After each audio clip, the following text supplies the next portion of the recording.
যদি প্রেম শুধু মুখে বলে দেওয়ার নাম হতো তাহলে পৃথিবীতে কোনো বিভ্রান্তিই থাকতো না।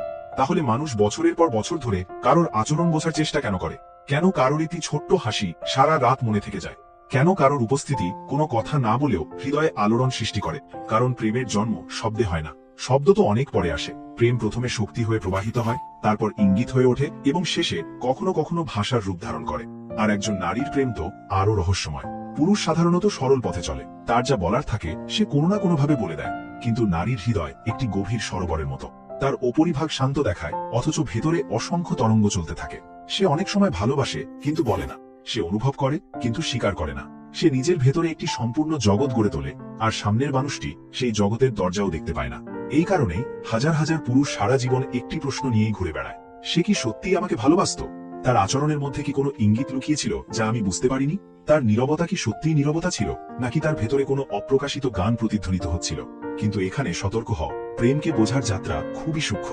যদি তুমি তাড়াহুড়ো করো তাহলে বিভ্রান্তি সৃষ্টি হবে, যদি কল্পনার জগতে ভেসে যাও তাহলে প্রতিটি হাসিকেই প্রেম বলে মনে হবে।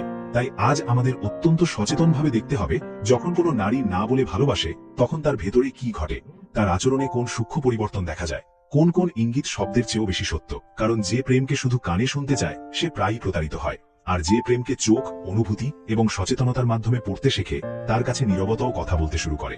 তাই প্রশ্ন এটা নয় যে সে প্রেমের প্রকাশ করেছে কিনা, প্রশ্ন হলো তুমি কি এতটাই সচেতন ছিলে যে তার নীরবতাকে শুনতে পারতে? তুমি কি কখনো সেই সূক্ষ্ম ইঙ্গিতগুলো লক্ষ্য করেছো যা হয়তো প্রতিদিন তোমার সামনে উপস্থিত ছিল? কারণ যে নারী না বলে ভালোবাসে সে তার অনুভূতিগুলো লুকানোর চেষ্টা অবশ্যই করে, কিন্তু প্রেম এমন এক সুগন্ধ যাকে পুরোপুরি লুকিয়ে রাখা যায় না। আর তার প্রথম আভাস কোথায় দেখা যায় সেটি জানা অত্যন্ত আকর্ষণীয়। যখন কোনো নারীর হৃদয়ে প্রেমের জন্ম হতে শুরু করে তখন প্রথমে তার মনোযোগ পরিবর্তিত হয়। বাইরে থেকে সবকিছু স্বাভাবিকই মনে হয়, সে আগের মতোই থাকে, তার দৈনন্দিন জীবনও একই রকম থাকে, তার কথাবার্তাও একই রকম থাকে। কিন্তু ভেতরে একটি সূক্ষ্ম পরিবর্তন ইতিমধ্যেই ঘটে গেছে। এখন তার মনে একজন বিশেষ মানুষের উপস্থিতি অন্য সবার তুলনায় আলাদা জায়গা নিতে শুরু করে। তুমি কি কখনো লক্ষ্য করেছো, জীবনে আমরা শত শত মানুষের সঙ্গে দেখা করি, বেশিরভাগ মুখ আমরা দেখি এবং ভুলে যাই, কিন্তু কিছু মুখ এমন থাকে যেগুলো কোনো চেষ্টা ছাড়াই স্মৃতিতে থেকে যায়। প্রেমের সূচনা প্রায় এখান থেকেই হয়। নারী হঠাৎ করে তোমাকে দেখার সুযোগ খুঁজতে শুরু করে না, বরং তার মন স্বাভাবিকভাবেই তোমার দিকে আকৃষ্ট হতে শুরু করে। এই আকর্ষণ শুধু শারীরিক নয়, যদি তাই হতো তবে কয়েকদিনের মধ্যেই সেটা শেষ হয়ে যেত। এখানে আরো গভীর কিছু ঘটছে। তোমার উপস্থিতি তার কাছে গুরুত্ব পেতে শুরু করে, ভিড়ের মধ্যেও তার দৃষ্টি অনায়াসে তোমাকে খুঁজে নেয়। কোনো জায়গায় পৌঁছেই সে জানতে চায় তুমি সেখানে আছো কিনা। আর যদি তুমি উপস্থিত থাকো তাহলে তার ভেতরে একটি সূক্ষ্ম পরিবর্তন ঘটে যা সে নিজেও সবসময় বুঝতে পারে না। কিন্তু এখানে একটি রহস্য রয়েছে, যে নারী ভালোবাসে সে প্রায়ই নিজের এই আকর্ষণকে লুকানোর চেষ্টা করে। কারণ হৃদয় যখন কারোর প্রতি উন্মুক্ত হতে শুরু করে তখন তার সঙ্গে একটি ভয়ও জন্ম নেয়, প্রত্যাখ্যাত হওয়ার ভয়, ভুল বোঝার ভয়। তাই সে তোমার দিকে তাকায়ও যায়, আবার নিজেকে থামিয়েও রাখে। তার চোখ থেমে যায়, আবার দ্রুত সরে যায়। এখানেই অধিকাংশ মানুষ বিভ্রান্ত হয়। তারা মনে করে যদি কেউ বারবার চোখ ফিরিয়ে নেয় তাহলে হয়তো তার কোনো আগ্রহ নেই, অথচ অনেক সময় সত্য ঠিক উল্টো হতে পারে। চোখ ফিরিয়ে নেওয়া উদাসীনতার নয়, বরং ভেতরে চলতে থাকা আলোড়নের ইঙ্গিত হতে পারে। মনোযোগ দিয়ে দেখো, প্রেমে দেখার ধরন বদলে যায়। সাধারণ দৃষ্টি শুধু একজন মানুষকে দেখে, কিন্তু প্রেম ভরা দৃষ্টি একজন মানুষের অস্তিত্বকে অনুভব করে। সে শুধু তোমার মুখ দেখছে না, সে তোমার উপস্থিতিকে গ্রহণ করছে। এই কারণেই অনেক সময় কোনো কথোপকথন ছাড়াই একটি অদৃশ্য সম্পর্ক তৈরি হতে শুরু করে। আর সবচেয়ে আশ্চর্যের বিষয় হলো সে তোমার সম্পর্কে জানার আগ্রহ অনুভব করতে শুরু করে, সরাসরি প্রশ্ন করে নয়, বরং ছোট ছোট পর্যবেক্ষণের মাধ্যমে। তুমি কিভাবে কথা বলো, কোন বিষয় তোমাকে হাসায়, কোন মানুষদের সঙ্গে তুমি স্বাচ্ছন্দ্য বোধ করো, এসব বিষয় তার অবচেতন মনে জমা হতে থাকে। কিন্তু এটি প্রেমের পুরো গল্প নয়। কাউকে দেখা, তার প্রতি আকৃষ্ট হওয়া, এগুলো কেবল শুরু। আসল রহস্য তখন প্রকাশ পেতে শুরু করে যখন সে তোমার এমন কথাগুলোকেও মনে রাখতে শুরু করে যেগুলো পৃথিবীর অন্য সবাই শুনে ভুলে যায়। আর সেখান থেকেই জন্ম নেয় পরবর্তী লক্ষণ, যা প্রথমটির চেয়েও অনেক গভীর এবং অনেক বেশি বিরল। যখন কোনো নারীর হৃদয় প্রেম ধীরে ধীরে শিকড় গাঁথা শুরু করে তখন শুধু তার দৃষ্টিভঙ্গি বদলায় না, তার স্মৃতিও বদলাতে শুরু করে। যে বিষয়গুলো অন্যদের কাছে সাধারণ মনে হয় সেগুলো তার কাছে গুরুত্বপূর্ণ হয়ে ওঠে। আর এখানেই একটি অসাধারণ রহস্য লুকিয়ে আছে। মন দীর্ঘ সময় ধরে কেবল সেই বিষয়গুলোকেই সংরক্ষণ করে যেগুলোর সঙ্গে আবেগীয় সংযোগ তৈরি হয়েছে। সারাদিনে আমরা কত কথা শুনি, কত মানুষের সঙ্গে কথা বলি, কিন্তু কয়েক ঘন্টা পরেই অধিকাংশ কথাই অস্পষ্ট হয়ে যায়, কারণ সেগুলোর সঙ্গে হৃদয়ের কোনো অংশগ্রহণ থাকে না। সেগুলো শুধু কানে পৌঁছায়, অন্তরে নয়। কিন্তু প্রেমের ক্ষেত্রে বিষয়টি ভিন্ন। যদি কোনো নারী তোমার প্রতি অন্তর থেকে সংযুক্ত হতে শুরু করে তাহলে তুমি যে ছোট ছোট বিষয়গুলোকে গুরুত্ব দাও না সেগুলোও সে মনে রাখতে শুরু করে। হয়তো কোনোদিন তুমি হঠাৎ করেই শৈশবের একটি ঘটনার কথা বলেছিলে, তোমার কাছে সেটি ছিল একটি সাধারণ আলাপ, কিন্তু কিছুদিন পরে সেই একই বিষয় তার স্পষ্ট মনে থাকে। তখন তুমি অবাক হয়ে ভাবো, যে বিষয় আমি নিজেই ভুলে গেছি সে সেটা কিভাবে মনে রাখলো। এর কারণ খুবই সহজ। যেখানে আবেগের বিনিয়োগ থাকে সেখানে স্মৃতি অস্বাভাবিকভাবে সতর্ক হয়ে ওঠে। কিন্তু এটাকে শুধু ভালো স্মৃতিশক্তি ভেবে ভুল করো না। এখানে তথ্য মনে রাখার বিষয় নয়, বরং একজন মানুষের জীবনের প্রতি গভীর আগ্রহের বিষয়। সে জানতে চায় কি তোমাকে আনন্দ দেয়, কোন বিষয় তোমাকে কষ্ট দেয়, তোমার কোন অভ্যাসগুলো তোমাকে আলাদা করে তোলে। ধীরে ধীরে তোমার জগৎ তার কাছে অপরিচিত থাকে না। সে এমন অনেক বিষয় মনে রাখতে পারে যেগুলোর প্রতি তোমার নিজেরও বিশেষ মনোযোগ ছিল না। কোনো পুরনো ঘটনার কথা, কোনো অপূর্ণ ইচ্ছা, কিংবা এমন কোনো বাক্য যা তুমি একেবারেই স্বাভাবিকভাবে বলে ফেলেছিলে, এসবও তার মনে গেঁথে থাকতে পারে। এটি শুধু স্মৃতিশক্তির বিষয় নয়, বরং হৃদয়ের অংশগ্রহণের ফল। কারণ প্রেমে মানুষ শুধু কাউকে দেখে না, তাকে নিজের ভেতরে একটি স্থানও দেয়। আর যাকে হৃদয়ের ভেতরে জায়গা দেওয়া হয়, তার সঙ্গে সম্পর্কিত বিষয়গুলো স্বাভাবিকভাবেই সংরক্ষিত হয়ে যায়। তবুও আরো গভীর একটি পরিবর্তন বাকি থাকে। মনে রেখো, এখনো পর্যন্ত যা ঘটছে তা মূলত অন্তরের ভেতরেই ঘটছে। কিন্তু যখন প্রেম আরো পরিণত হতে শুরু করে, তখন তার প্রভাব শুধু স্মৃতির মধ্যে সীমাবদ্ধ থাকে না, এটি মানুষের সংবেদনশীলতাকেও পরিবর্তন করতে শুরু করে।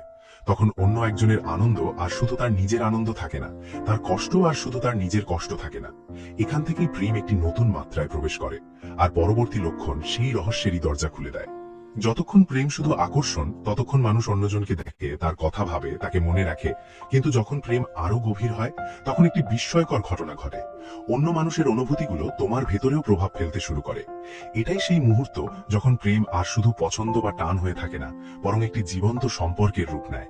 যদি কোনো নারী না বলে তোমাকে ভালোবাসে, তাহলে তোমার অন্তরের অবস্থা তার কাছে পুরোপুরি আলাদা কিছু হয়ে থাকে না। তোমার জীবনে যা ঘটছে তার স্পর্শ ধীরে ধীরে তার ভেতরেও পৌঁছতে শুরু করে। সে চাইলেও সম্পূর্ণ উদাসীন থাকতে পারে না। ধরো তোমার জীবনে কোনো ভালো ঘটনা ঘটেছে, তুমি কোনো সাফল্য অর্জন করেছো, কিংবা দীর্ঘদিনের কোনো স্বপ্ন পূরণ হয়েছে। হয়তো তুমি তাকে সরাসরি কিছু বলনি, তবুও যখন সে বিষয়টি জানতে পারে, তখন তার আনন্দ কোনো আনুষ্ঠানিক শুভেচ্ছার মতো হয় না। তার চোখে একটি আন্তরিক উজ্জ্বলতা ফুটে ওঠে, যেন তোমার সাফল্য তার ভেতরেও কোনো প্রদীপ জ্বালিয়ে দিয়েছে। আর বিপরীত পরিস্থিতিতেও একই বিষয় দেখা যায়। যখন কেউ কেবল পরিচিত মানুষ হয়, তখন আমরা তার দুঃখের কথা শুনে এগিয়ে যাই, কিন্তু প্রেম সেখানে থেমে যায়। যদি তোমার মুখে ক্লান্তি দেখা যায়, যদি তোমার কণ্ঠে বিষণ্ণতা থাকে, যদি তোমার আচরণে কোনো পরিবর্তন আসে, তাহলে সে সহজে তা উপেক্ষা করতে পারে না। অনেক সময় তুমি নিজের অনুভূতি লুকানোর চেষ্টা করলেও তার সংবেদনশীলতা সেগুলো বুঝে ফেলতে শুরু করে। এখানে একটি গভীর বিষয় বোঝার আছে। পৃথিবীতে অনেক মানুষ সহানুভূতি দেখায়, তারা জিজ্ঞেস করে সব ঠিক আছে তো। কিন্তু প্রেমীর সংবেদনশীলতা ভিন্ন। সে শুধু তথ্য জানতে চায় না, সে অনুভূতিটাকেও অনুভব করতে শুরু করে। তোমার ভেতরে যা চলছে তার প্রতিধ্বনি তার হৃদয়েও শোনা যেতে থাকে। এই কারণেই অনেক সময় সে কোনো স্পষ্ট কারণ ছাড়াই তোমার জন্য চিন্তিত হয়ে পড়ে। সে জানতে চায় তুমি ভালো আছো কিনা, তোমার দিন কেমন গেল, তুমি কোনো সমস্যার মধ্যে দিয়ে যাচ্ছ কিনা। এই আগ্রহ নিয়ন্ত্রণ করার ইচ্ছা থেকে জন্ম নেয় না, বরং সেই আবেগময় সংযোগ থেকে জন্ম নেয় যা ধীরে ধীরে গভীর হচ্ছে। আর আশ্চর্যের বিষয় হলো, অনেক সময় সে নিজেও বুঝতে পারে না কেন এমন হচ্ছে। সে শুধু অনুভব করে যে তোমার অবস্থা তার কাছে গুরুত্বপূর্ণ। কিন্তু প্রেমের যাত্রা এখানেই শেষ নয়। কারোর সুখ দুঃখে প্রভাবিত হওয়া একটি গুরুত্বপূর্ণ লক্ষণ, কিন্তু এর চেয়েও বিরল সেই মুহূর্ত যখন একজন মানুষ নিজের চারপাশে তৈরি করা নিরাপত্তার দেওয়াল ধীরে ধীরে সরিয়ে দিতে শুরু করে। কারণ যখন হৃদয়ে কারোর উপর বিশ্বাস করতে শেখে, তখন সে শুধু তার অনুভূতির প্রতি যত্নশীল হয় না, বরং তার সামনে নিজের প্রকৃত সত্তাকেও প্রকাশ করতে শুরু করে। আর সেখান থেকেই শুরু হয় পরবর্তী লক্ষণ, যেখানে প্রেম প্রথমবারের মতো বিশ্বাসের রূপ ধারণ করে। মানুষের সবচেয়ে বড় ভয় কি? ব্যর্থতা নয়, প্রত্যাখ্যানও নয়, বরং নিজের প্রকৃত সত্তাকে সম্পূর্ণভাবে প্রকাশ করে দেওয়ার ভয়। আমরা সবাই নিজেদের চারপাশে একটি অদৃশ্য আবরণ তৈরি করে বাঁচি। পৃথিবীকে আমরা সেই মুখটাই দেখাই যা দেখাতে চাই। নিজেদের দুর্বলতাগুলো লুকিয়ে রাখি, ভয়গুলো অন্তরে চাপা রাখি, জটিলতাগুলোর উপর পর্দা টেনে রাখি। কারণ আমাদের মনে হয় যদি কেউ আমাদের আসল রূপ দেখে ফেলে, তাহলে হয়তো সে আমাদের গ্রহণ করবে না। কিন্তু প্রেম এমন এক শক্তি যা ধীরে ধীরে এই দেওয়ালগুলোকে দুর্বল করে দিতে শুরু করে। যদি কোনো নারী না বলে তোমাকে ভালোবাসে, তাহলে একসময় এমন একটি পর্যায়ে আসে যখন সে তোমার সামনে অভিনয় করা কমাতে শুরু করে। তখন তার আর সবসময় নিখুঁত দেখানোর প্রয়োজন অনুভূত হয় না। সে নিজের জীবনের সেই অংশগুলোকেও তোমার সামনে আসতে দেয় যেগুলো সাধারণত মানুষ লুকিয়ে রাখে। খেয়াল করে দেখো, এই পরিবর্তন খুবই সূক্ষ্ম। সে শুধু নিজের সাফল্যের গল্প বলে না, বরং নিজের সংগ্রামের কথাও বলতে শুরু করে। সে শুধু তার হাসিগুলোই দেখায় না, বরং তার বিভ্রান্তি, কষ্ট এবং অনিশ্চয়তাগুলোকেও ভাগ করে নিতে শুরু করে। তার ভেতরে ধীরে ধীরে এমন একটি অনুভূতি জন্ম নেয় যে তোমার সামনে তাকে সারাক্ষণ কোনো চরিত্রে অভিনয় করতে হবে না। এটাই বিশ্বাসের সূচনা। যখন কোনো মানুষ তোমার সামনে নিজের দুর্বলতা প্রকাশ করতে শুরু করে, তখন সে আসলে তোমাকে একটি বিশেষ জায়গা দিচ্ছে। কারণ দুর্বলতা প্রকাশ করা সব সময় ঝুঁকিপূর্ণ। সেখানে প্রত্যাখ্যাত হওয়ার সম্ভাবনা থাকে, ভুল বোঝাবুঝির সম্ভাবনা থাকে। তবুও যদি সে নিজের বাস্তব অনুভূতিগুলো তোমার সঙ্গে ভাগ করে নেয়, তাহলে বুঝতে হবে তোমার উপস্থিতির মধ্যে সে নিরাপত্তা খুঁজে পেতে শুরু করেছে। আর এখানেই প্রেমের একটি গুরুত্বপূর্ণ রূপ প্রকাশ পায়। কারণ প্রেম শুধু আকর্ষণ নয়, শুধু স্মৃতি নয়, শুধু সহানুভূতিও নয়। প্রেম ধীরে ধীরে বিশ্বাসে রূপান্তরিত হয়, আর বিশ্বাস ছাড়া কোনো গভীর সম্পর্ক দীর্ঘস্থায়ী হতে পারে না। যখন সে তোমার সামনে নিজের প্রকৃত সত্তা নিয়ে স্বাচ্ছন্দ্য বোধ করতে শুরু করে, তখন তুমি লক্ষ্য করবে যে তার আচরণে এক ধরনের স্বাভাবিকতা চলে এসেছে। সে আর প্রতিটি বাক্য বলার আগে অতিরিক্ত ভাবছে না, সে আর সবসময় নিজেকে প্রমাণ করার চেষ্টা করছে না, সে তোমার সামনে যেমন তেমন ভাবেই থাকতে পারছে। এই স্বাচ্ছন্দ্যই গভীর সংযোগের অন্যতম বড় চিহ্ন। কিন্তু এখানেও একটি ভুল অনেক মানুষ করে। তারা মনে করে যদি কেউ নিজের ব্যক্তিগত কথা শেয়ার করে, তাহলে সেটি অবশ্যই প্রেমের প্রমাণ। বাস্তবে বিষয়টি এত সরল নয়। বিশ্বাস এবং প্রেম সবসময় এক জিনিস নয়। তবে যখন আকর্ষণ, স্মৃতি, সংবেদনশীলতা এবং বিশ্বাস এই সবগুলো লক্ষণ একসঙ্গে উপস্থিত হতে শুরু করে, তখন সেগুলি একটি গভীর আবেগময় সম্পর্কের ইঙ্গিত দিতে পারে। আর এরপর আসে এমন একটি বিষয় যা অনেক সময় শব্দের চেয়েও বেশি শক্তিশালী। কারণ প্রেমের সবচেয়ে সুন্দর প্রকাশ অনেক সময় কথার মাধ্যমে নয়, উপস্থিতির মাধ্যমে ঘটে। কখনো কি লক্ষ্য করেছো, কিছু মানুষ আছে যাদের সঙ্গে কোনো বিশেষ আলোচনা না হলেও তাদের পাশে থাকলে ভালো লাগে, তাদের উপস্থিতি এক ধরনের শান্তি এনে দেয়। প্রেম যখন গভীর হয় তখন ঠিক এমনটাই ঘটে। তোমার উপস্থিতি তার কাছে মূল্যবান হয়ে ওঠে, এমনকি যখন তোমরা বিশেষ কিছু বলছো না তখনও। সে হয়তো সবসময় কারণ ব্যাখ্যা করতে পারবে না, কিন্তু তোমার কাছে থাকলে তার ভালো লাগে। তোমার সঙ্গে কাটানো সাধারণ মুহূর্তগুলো তার কাছে অর্থপূর্ণ হয়ে ওঠে, কারণ তখন সম্পর্কের মূল্য আর শুধু কথোপকথনের মধ্যে সীমাবদ্ধ থাকে না, বরং উপস্থিতির মধ্যেই একটি নীরব সংযোগ তৈরি হয়। এই নীরব সংযোগই অনেক সময় প্রেমের সবচেয়ে গভীর ভাষা হয়ে ওঠে। এখানেই প্রেমের আরেকটি গভীর সত্য প্রকাশ পায়। কারণ যখন একজন মানুষ অন্য একজনের উপস্থিতিতে শান্তি অনুভব করতে শুরু করে, তখন সম্পর্ক কেবল আকর্ষণের সীমায় আবদ্ধ থাকে না, সেখানে একটি নীরব স্বীকৃতি জন্ম নেয়। এমন একটি অনুভূতি যেখানে কাউকে প্রভাবিত করার প্রয়োজন হয় না, নিজেকে প্রমাণ করার প্রয়োজন হয় না, শুধু তার কাছে থাকা, তার উপস্থিতি অনুভব করা, এটাই যথেষ্ট হয়ে ওঠে। যদি কোনো নারী না বলে তোমাকে ভালোবাসে, তাহলে অনেক সময় তুমি লক্ষ্য করবে যে সে তোমার সঙ্গে সময় কাটানোর ছোট ছোট সুযোগগুলোকে গুরুত্ব দেয়। এটি সবসময় বড় কোনো পরিকল্পনার মাধ্যমে প্রকাশ পায় না, বরং সাধারণ মুহূর্তগুলোতেই এর আভাস দেখা যায়। হয়তো সে তোমার সঙ্গে কিছু অতিরিক্ত সময় কাটাতে চায়, হয়তো কোনো অজুহাতে কথোপকথন একটু দীর্ঘ করতে চায়, কিংবা কোনো বিশেষ কারণ ছাড়াই তোমার আশেপাশে থাকতে স্বাচ্ছন্দ্য বোধ করে। এখানে বিষয়টি সময়ের পরিমাণ নয়, বরং তার মান। কারণ প্রেমের সময় কেবল ঘড়ির কাঁটায় মাপা যায় না, প্রেমের সময়ের মূল্য নির্ধারিত হয় অনুভূতির গভীরতায়। কয়েক মিনিটের একটি আন্তরিক উপস্থিতি কখনো কখনো ঘন্টার পর ঘন্টা একসাথে থাকার চেয়েও বেশি অর্থ বহন করতে পারে। আর এই কারণেই তুমি দেখতে পারো তোমার সঙ্গে কাটানো সাধারণ মুহূর্তগুলো তার কাছে বিশেষ হয়ে থাকে। কোনো সাধারণ হাঁটা, একটি ছোট্ট আলাপ, কিংবা একসাথে নীরবে বসে থাকা, এসবও তার কাছে মূল্যবান হয়ে উঠতে পারে। কারণ তখন সম্পর্কের কেন্দ্রবিন্দু কর্মকাণ্ড নয়, বরং সংযোগ। কিন্তু প্রেমের সবচেয়ে সূক্ষ্ম প্রকাশ এখানেও শেষ হয় না। কারণ গভীর সংযোগের একটি লক্ষণ হলো গ্রহণযোগ্যতা। যখন আমরা কাউকে সত্যিই মূল্য দিতে শুরু করি, তখন আমরা তাকে শুধু তার শক্তির জন্য নয়, তার অপূর্ণতার জন্যও গ্রহণ করতে শুরু করি। যদি কোনো নারী তোমার প্রতি গভীর অনুভূতি পোষণ করে, তাহলে সে ধীরে ধীরে তোমার অপূর্ণতাগুলোকেও বুঝতে শুরু করবে। এর অর্থ এই নয় যে সে তোমার সব ভুলকে সমর্থন করবে, বরং সে বুঝতে চেষ্টা করবে কেন তুমি এমন। সে তোমার দুর্বলতার পেছনের মানুষটিকে দেখার চেষ্টা করবে। কারণ প্রেম কেবল আদর্শ মানুষকে ভালোবাসে না, বরং বাস্তব মানুষকেও গ্রহণ করতে শেখে। এই গ্রহণযোগ্যতা খুবই বিরল। পৃথিবীতে অনেক মানুষ তোমার সাফল্যের সময় পাশে থাকবে, কিন্তু খুব কম মানুষ আছে যারা তোমার বিভ্রান্তি, ব্যর্থতা এবং দুর্বলতার সময়ও তোমাকে একই দৃষ্টিতে দেখতে পারে। আর যখন এমন কিছু ঘটে, তখন সেখানে কেবল আকর্ষণ নয়, গভীর মানবিক সংযোগ কাজ করছে। তবুও মনে রাখা জরুরি, এই সমস্ত লক্ষণ কোনো গাণিতিক সূত্র নয়। একজন মানুষের আচরণ দেখে শতভাগ নিশ্চিতভাবে তার হৃদয়ের কথা বলা যায় না, কারণ প্রতিটি মানুষ আলাদা, প্রতিটি সম্পর্ক আলাদা। তাই এই ইঙ্গিতগুলোকে চূড়ান্ত প্রমাণ হিসেবে নয়, বরং বোঝার একটি মাধ্যম হিসেবে দেখা উচিত। প্রেমকে জোর করে প্রমাণ করার চেষ্টা করলে তা হাতছাড়া হয়ে যায়, কিন্তু ধৈর্য, সচেতনতা এবং সংবেদনশীলতার সঙ্গে দেখলে অনেক সময় এমন কিছু বোঝা যায় যা শব্দ কখনো প্রকাশ করতে পারে না। আর শেষ পর্যন্ত হয়তো প্রেমের সবচেয়ে বড় সৌন্দর্য এখানেই যে সে সবসময় উচ্চস্বরে কথা বলে না। অনেক সময় সে নীরবে প্রকাশিত হয়, একটি আন্তরিক দৃষ্টিতে, একটি ছোট্ট খোঁজ খবর নেওয়ায়, একটি অকারণ হাসিতে, কিংবা এমন এক উপস্থিতিতে যা কোনো ব্যাখ্যা ছাড়াই হৃদয়কে শান্ত করে দেয়। যে মানুষ সত্যিকারের ভালোবাসতে শেখে, সে জানে যে প্রেম সবসময় ঘোষণা চায় না। অনেক সময় প্রেম নিজেকে প্রকাশ করে ছোট ছোট কাজের মাধ্যমে, যেগুলো বাইরে থেকে সাধারণ মনে হলেও ভেতরে গভীর অর্থ বহন করে।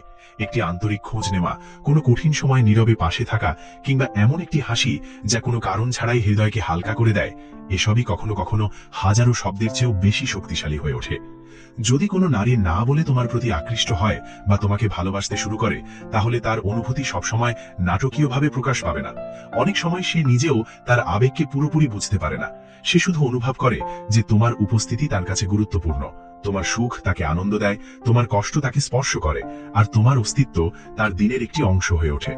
কিন্তু এখানেই একটি গুরুত্বপূর্ণ বিষয় মনে রাখা দরকার। সত্যিকারের প্রেম কখনো অধিকার বোধ দিয়ে শুরু হয় না।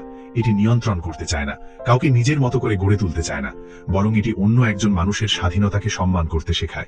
কারণ ভালোবাসা মানে কাউকে নিজের করে নেওয়া নয়, বরং তার অস্তিত্বকে সম্মান করা। আর এই কারণেই গভীর প্রেমের মধ্যে এক ধরনের ধৈর্য থাকে। সেখানে তাড়াহুড়ো নেই, জোড়াজড়ি নেই, সেখানে বোঝার চেষ্টা আছে, অনুভব করার ইচ্ছা আছে। কারণ প্রেম জানে হৃদয়ের সবচেয়ে মূল্যবান অনুভূতিগুলো সময় নিয়ে বিকশিত হয়। আর হয়তো এই কারণেই জীবনের সবচেয়ে সুন্দর সম্পর্কগুলোতে খুব বেশি ঘোষণা থাকে না। সেখানে কোনো প্রদর্শন থাকে না, কোনো অতিরঞ্জন থাকে না। থাকে শুধু একটি শান্ত ঘনিষ্ঠতা, যা ধীরে ধীরে দুজন মানুষের জীবনকে স্পর্শ করে যায়। যদি তোমার জীবনে কখনো এমন কোনো নারী আসে যে না বলেও তোমার প্রতি মনোযোগ দেয়, তোমার কথাগুলোকে গুরুত্ব দেয়, তোমার সুখ দুঃখের সঙ্গে নিজেকে জড়িয়ে ফেলে, তোমার সামনে নিজের প্রকৃত রূপে স্বাচ্ছন্দ্য বোধ করে এবং কোনো বিশেষ কারণ ছাড়াই তোমার উপস্থিতিকে মূল্য দেয়, তাহলে তাড়াহুড়ো করে কোনো সিদ্ধান্তে পৌঁছেও না। প্রথমে তাকে বোঝার চেষ্টা করো, তাকে অনুভব করার চেষ্টা করো। কারণ প্রেমকে বোঝার পথ কেবল যুক্তির মধ্য দিয়ে যায় না, তা সংবেদনশীলতার মধ্য দিয়েও যায়। অনেক সময় হৃদয় এমন কিছু বুঝতে পারে যা ভাষা কখনো সম্পূর্ণভাবে প্রকাশ করতে পারে না। আর শেষ পর্যন্ত একটি বিষয় মনে রেখো, সত্যিকারের প্রেম সাধারণত সবচেয়ে কম কথা বলে, অথচ সবচেয়ে বেশি প্রকাশিত হয়। সে শব্দের কোলাহলে নয়, নীরবতার গভীরে প্রস্ফুটিত হয়। যারা শুধু কানে শুনতে চায় তারা হয়তো তাকে হারিয়ে ফেলবে, কিন্তু যারা হৃদয় দিয়ে দেখতে শেখে তারা তার উপস্থিতি অনুভব করতে পারবে, এমনকি যখন কোনো শব্দ উচ্চারিত হয় না তখনও। প্রেমের রহস্য হয়তো এটাই, তাকে প্রমাণ করা যায় না, তাকে জোর করে অর্জন করা যায় না, তাকে যুক্তি দিয়ে সম্পূর্ণ ব্যাখ্যাও করা যায় না, তাকে শুধু অনুভব করা যায়। আর যখন তা সত্যি হয়, তখন তার প্রকাশ শব্দের চেয়ে আচরণে, ঘোষণার চেয়ে উপস্থিতিতে, আর কথার চেয়ে নীরবতায় অনেক বেশি স্পষ্ট হয়ে ওঠে।